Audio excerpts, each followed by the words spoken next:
आप लोगों को बताया गया था पारमाणविक साइज की गणना करना। इसके अतिरिक्त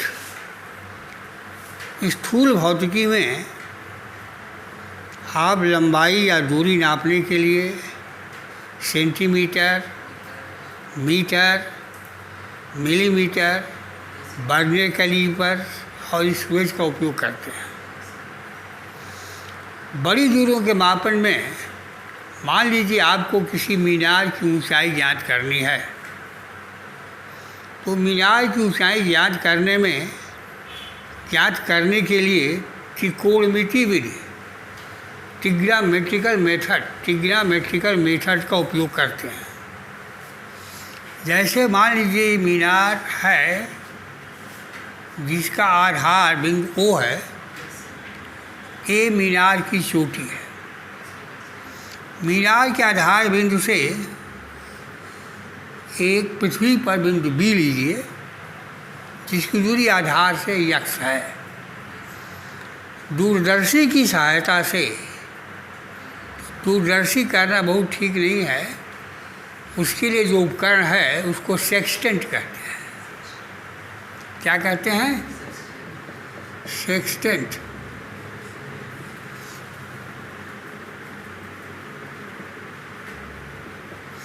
सेक्सटेंट मेथड की सहायता से मीनार के शिखर द्वारा बिंदु B पर बनने वाला कोण थीटा ज्ञात कर लेते हैं। यदि मीनार की ऊंचाई h हो तो h/x बराबर tan थीटा या h बराबर x tan थीटा। क्योंकि थीटा और x मालूम है इसलिए मीनार की ऊंचाई ज्ञात हो जाती है। लेकिन यदि किसी पहाड़ की ऊंचाई ज्ञात करनी हो तो पहाड़ का बेस बहुत चौड़ा होता है। इस बेस में इसकी चोटी से लंब डाल दीजिएगा तो ये आधार बिंदु O होगा, ये चोटी A हो गई। तो आधार बिंदु को खोज पाना संभव नहीं है। तो मीनार के आधार बिंदु O से x दूरी पर कोई बिंदु A ले लिया, कोई बिंदु P ले लिया और फिर यहाँ से y दूरी पर बिंदु Q ले लिया। पहाड़ के आधार से होते हुए एक क्षैतिज रेखा लीजिए। मान लीजिए बिंदु P आधार O से जो ज्ञात नहीं है इसकी दूरी x है। बिंदु P से Q की दूरी y है। मीनार की चोटी बिंदु P पर अल्फा को बनाती है, बिंदु Q पर बीटा को बनाती है। पहाड़ की ऊंचाई h है तो OA/OP बराबर tan थीटा लंब बटा आधार या h/x बराबर tan थीटा या x बराबर थीटा नहीं अल्फ़ा, h/tan अल्फ़ा बराबर h cot अल्फ़ा। फिर त्रिभुज AOQ में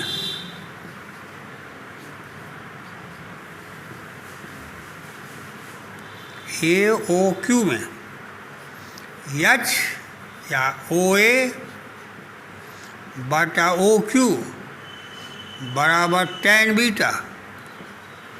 OQ का मान है x + y।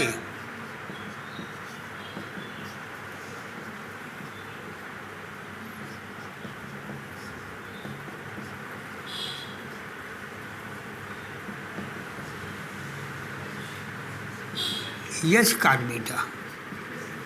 समीकरण 2 में से समीकरण 1 को घटा दीजिए। समीकरण 2 माइनस समीकरण 1 y बराबर h cot beta minus h tan cot alpha. h cot beta minus cot alpha अतः h बराबर y बटा काट बीटा माइनस काट अल्फा। क्या किया, पहाड़ के आधार से एक सीधी रेखा खींचा, दो बिंदु P और Q लिया, A से बिंदु P की दूरी x और P से Q की दूरी y है। इस त्रिभुज में AOP में OA अपान OP और tan अल्फा, x बटा x और tan अल्फा, या x बराबर x अपान काट अल्फा बराबर x अपान tan अल्फा और x काट अल्फा। त्रिभुज OAQ में OA अपान OQ x बटा x प्लस y बराबर tan beta, x plus y x बटा tan बीटा, x काट बीटा समीकरण नंबर 2।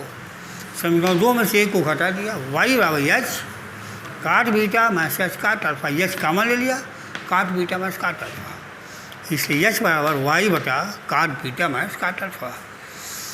अब सोचिए आकाशीय पिंडों की दूरियां कैसे नापेंगे।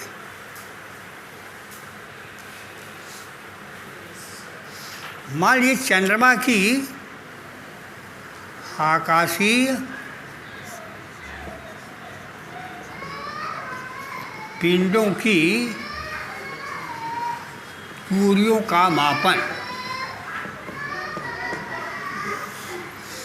आकाशीय पिंडों की दूरियों के नापने के लिए मान लीजिए पृथ्वी है, पृथ्वी की सतह पर दो बिंदु A व B ले लीजिए। इस रेखा को आधार रेखा कहते हैं। मान लीजिए चंद्रमा की दूरी नापनी है मून की, तो एक ऐसे तारे को लीजिए जो पृथ्वी के सूर्य की चारों ओर घूर्णन के कारण उसकी स्थिति में कोई परिवर्तन न होता हो। बिंदु A पर दूरदर्शी द्वारा AM और AN के बीच बनने वाला कोण θ1 ज्ञात कीजिए। फिर बिंदु B पर बनने वाला यह कोण θ2 ज्ञात कर लीजिए। θ1 व θ2, ये पूरा कोण हो गया कोण AMB बराबर θ1 प्लस θ2। अब AB बटा OM, इस दूरी को यस ले लीजिए और यह दूरी D ले लीजिए, तो D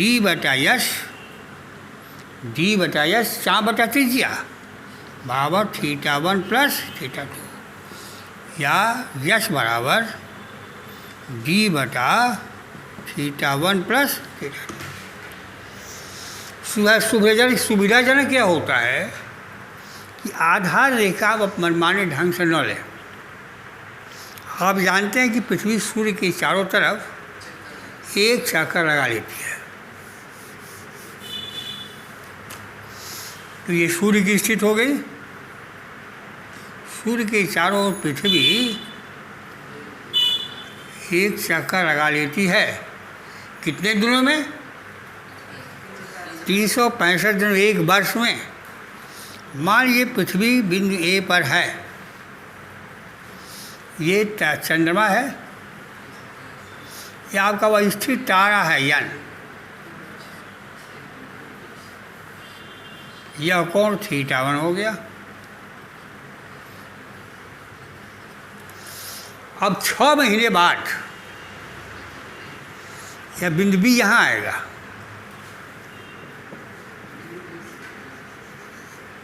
ये बनने वाला कोण θ2 ज्ञात कर लीजिए। यह कोण हो गया θ1 प्लस θ2। AB अर्थ का व्यास हो गया। जिस वृत्ताकार पथ पर या जिस पथ पर पृथ्वी सूर्य के चारों तरफ घूम रही है, AB उस बड़े वृत्त का व्यास हो गया, जो दूरी ज्ञात है आपको। हो गया ना, तो AB मालूम हो गया, θ1 θ2 मालूम हो गया, यश का मान ज्ञात हो गया। AB बटा यश बराबर θ1 प्लस θ2, या यश बराबर AB बटा θ1 प्लस θ2। इस तरह से किसी भी तारे की पृथ्वी से दूरी जांच कर सकते हैं। सर उसको ये जो चार्ट है ये भी उसको ना लेते हैं? नहीं, ये लेते हैं, व्यास लेते हैं। क्योंकि ये बहुत बड़ा होता है तो उसको बराबर उसको मान सकते हैं। अब इसके बाद क्या करेंगे आप? किसी तारे का व्यास ज्ञात करना हो तो पृथ्वी से तारे की दूरी तो आप इस विधि से निकाल लेंगे।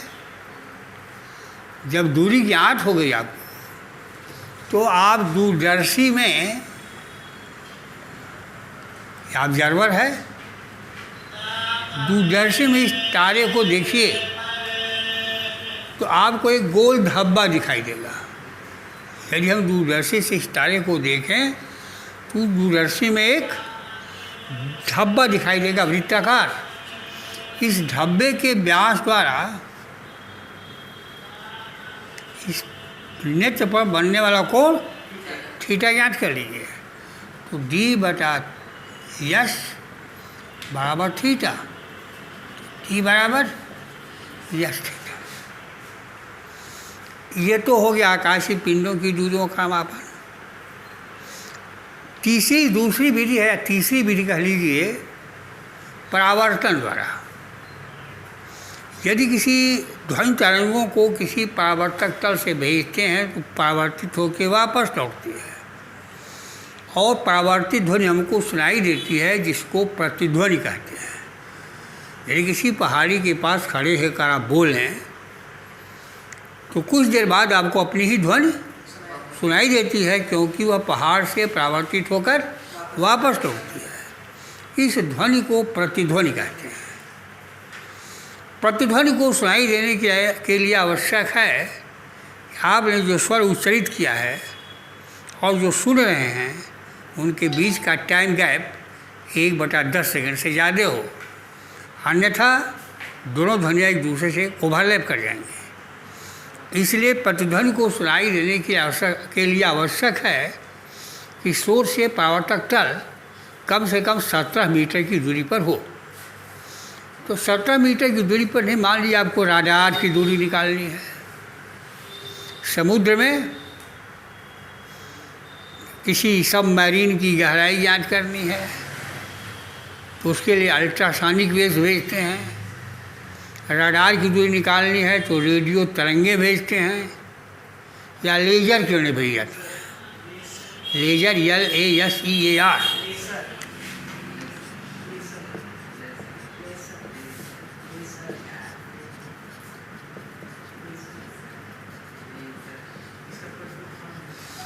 LASER। LEASER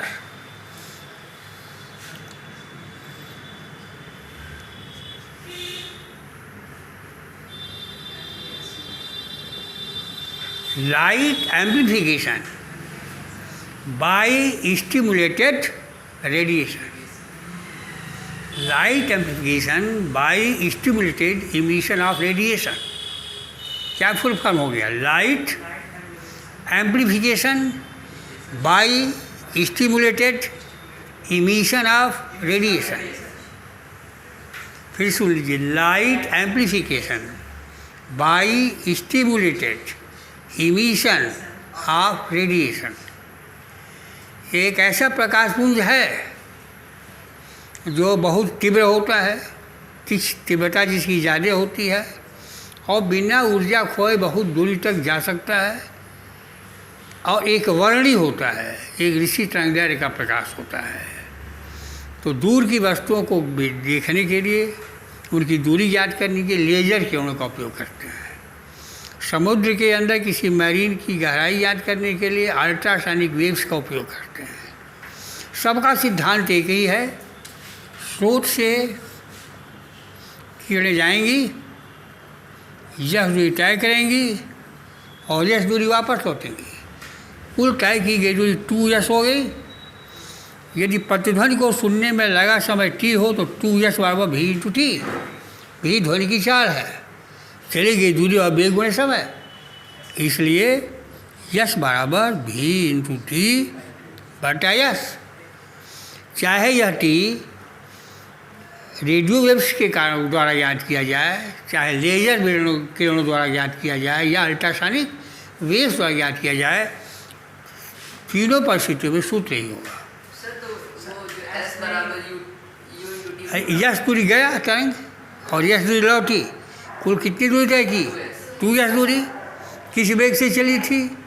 भी वेग से। तो जाने और जाने में लगने वाला समय कितना हो गया? t बराबर 2s बटा भी। 2s बटा भी, तो 2s बराबर भी इंटू टी, तो यस बराबर भी इंटू टी बटा 2। यस भी इंटू टी बटा 2। अब लंबाई का मापन हो गया। द्रव्यमान का मापन बहुत ज़्यादा मत पढ़िए, केवल इतना जानिए कि जब किसी वस्तु पर बल लगाते हैं तो उसमें त्वरण उत्पन्न हो जाता है। आरोपित बल का परिमाण और त्वरण से भाग दीजिए, वस्तु का द्रव्यमान आ जाएगा।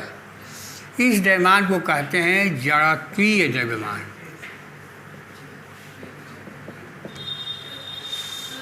कमानीदार तुला द्वारा जब किसी वस्तु का भार ज्ञात करते हैं तो वह उसका गुरुत्वीय द्रव्यमान होता है।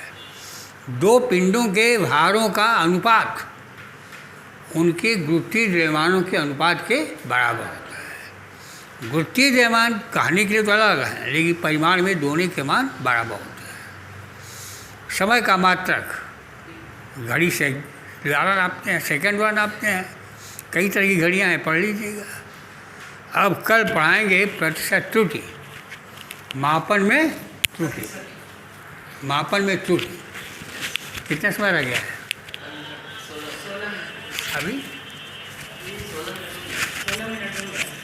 4 मिनट हो गए। अब आपको हटा दिया है।